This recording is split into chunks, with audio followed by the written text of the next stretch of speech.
இந்தியால பெட்ரோல் விலை நிர்ணயம் செய்யப்படும் விதம் மற்றும் அதன் மீது விதிக்கப்படும் வரிகள் குறித்த தகவலை விரிவா பார்க்கலாம்.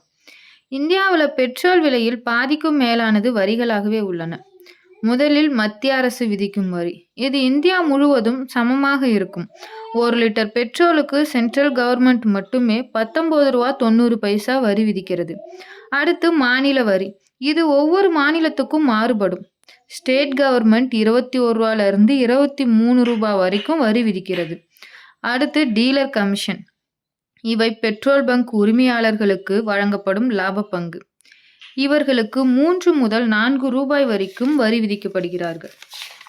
பெட்ரோலோட அடிப்படை விலையே 1 லிட்டருக்கு ரூ. 55 வரைக்கும் தான். Central government, state government, dealer commission இது எல்லாத்தையும் சேர்த்து தோராயமா ரூ. 103 வருது. பெட்ரோலை ஜிஎஸ்டிக்குள்ள கொண்டு வந்தா அதிகபட்ச வரியே 28% மட்டும்தான். அப்படி செஞ்சு பெட்ரோல் விலை ரூ. 70 ரூ. 75 குறைய வாய்ப்பு இருக்கு.